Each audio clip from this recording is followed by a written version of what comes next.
สบายดีปะลุงหมดสุขุสุคนพบสองแคนคือเก่าคือเดิมปะลุงเลยนี่ก็ลกกะดำนาได้3-4 ให้ปะลุงกะก็ยังอ่อนร้านก็บริถ่ายคลิปไล่มืออะไรปะลุงเลยมีน้องแคนลกกะปะลุงสบายดีปะลุงเนี่ยบายดีปลาลุงด้านหน้าปลาลุงเลยกล้ากับบ่งามปลาได้ดอกปีนี้กล้าหวานลุกกล้ายังงอกหนักดำพอสบายต้น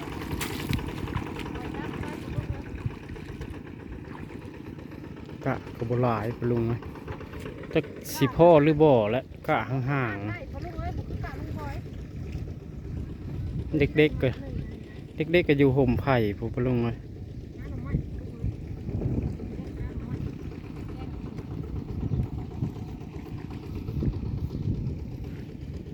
ร้านก็บริถ่ายคลิปลายมืออะไรปะลุงเลย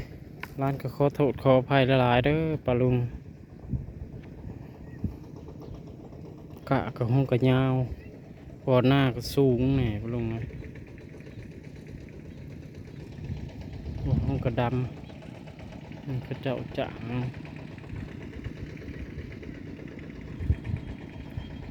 สายคุณโตไทยหน้าปะลุง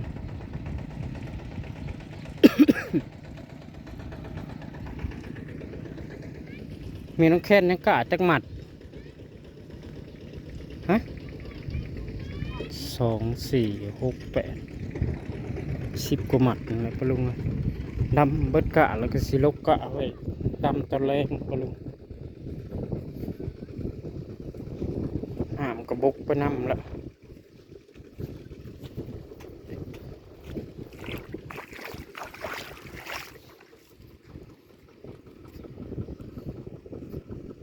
ดำหน้าปีนี้ก็ไม่ได้ห้องพื้นปะลุงไหมคุยก็ไม่ได้ใส่เพราะว่าร้านก็บ่ค่อยอยู่ดีใส่คุยขันเหม็นปะลุงอุดสะดำไป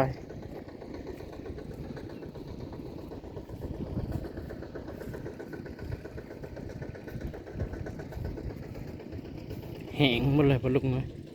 ดำมือวานนี่น้ำก็บกไว้ไว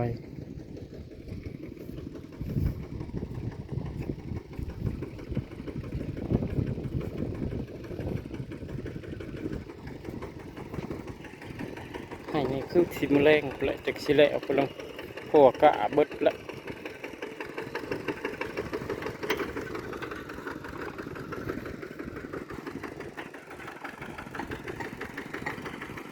เป็นท้ายหน้าเปลี่ยนพอเนี่ยเศร้ากับบุเศร้าปันใดดอกปะลุงเลย9 โมง 10 โมงแล้วแหละ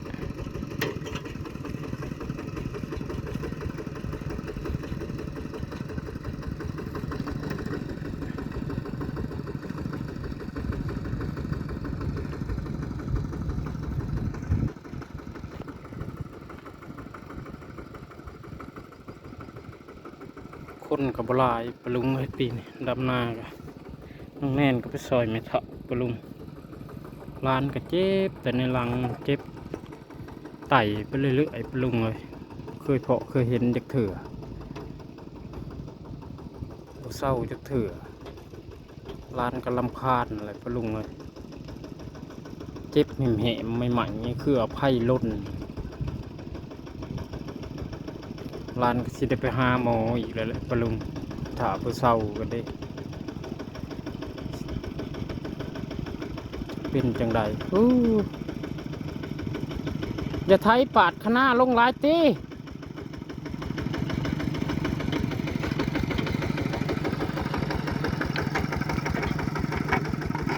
ไทยหน้าก็ยังบุปิดอยู่ปะลุงเลย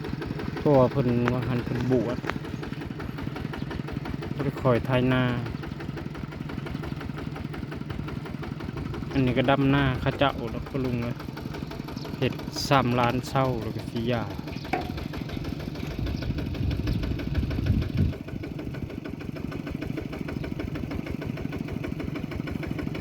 ไทยขนาลงน้ำปะลุง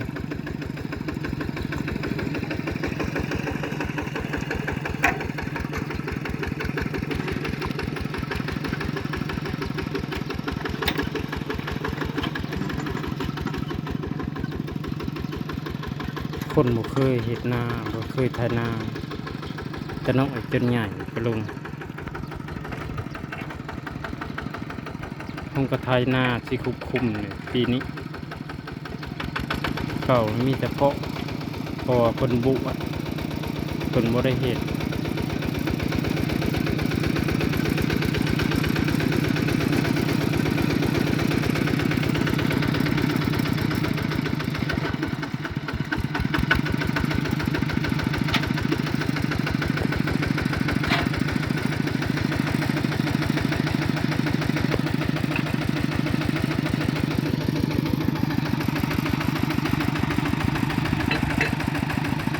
ร้านก็ขอบคุณหลายๆเด้อที่ปะลุงสวยร้านมาตลอดร้านก็ดีมุกดีใจหลายๆแล้วก็ขอให้ปะลุงอยู่ดีมีแฮงร่ำร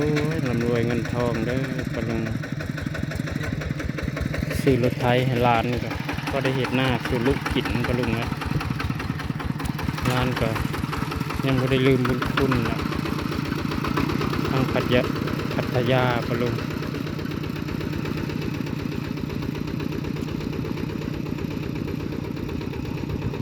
แม่น้องแค้นว่าหันกับก้าบทัญญาก็ไปซอยลุงบอยประมาณ2-3 วันนี่แหละปะลุง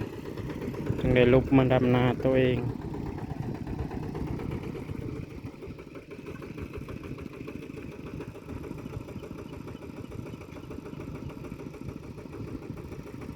เพื่อสิขาดหน้าปะลุงไทยเอาสำกะ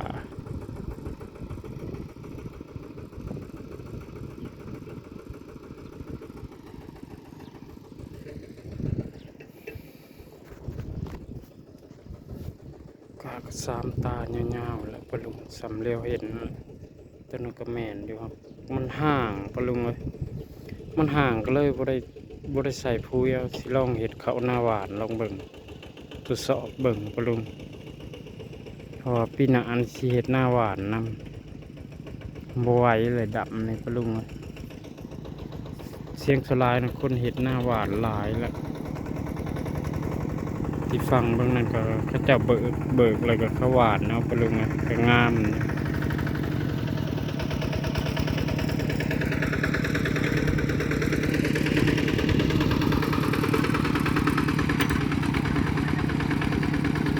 ปีหน้าเลยสิหวานเอานำปะลุงจงไว้ดำนำ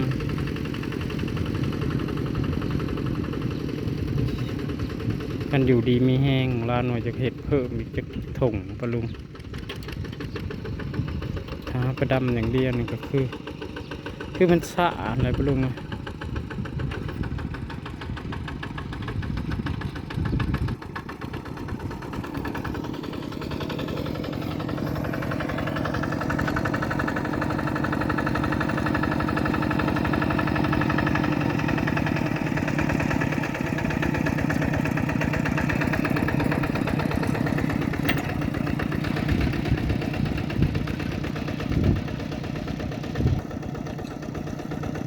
น้าก็แข็งปะลุง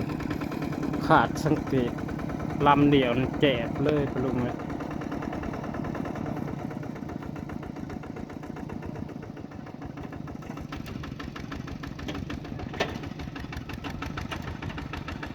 หน้าดินทราย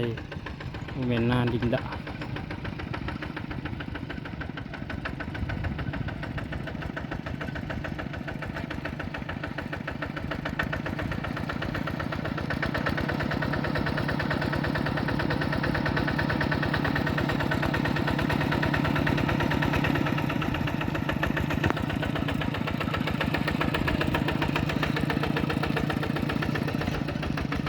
พอเลยจีน่าเอ้ย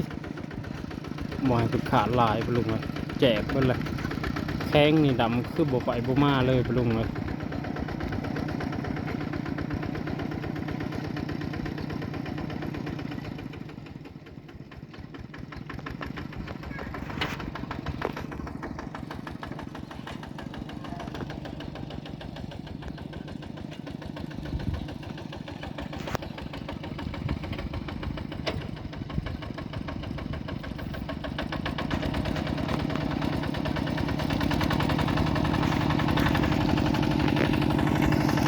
คลิปนี้ลานก็สิได้ลาเลยเด้อปะลุงฝากกดไลค์กดแชร์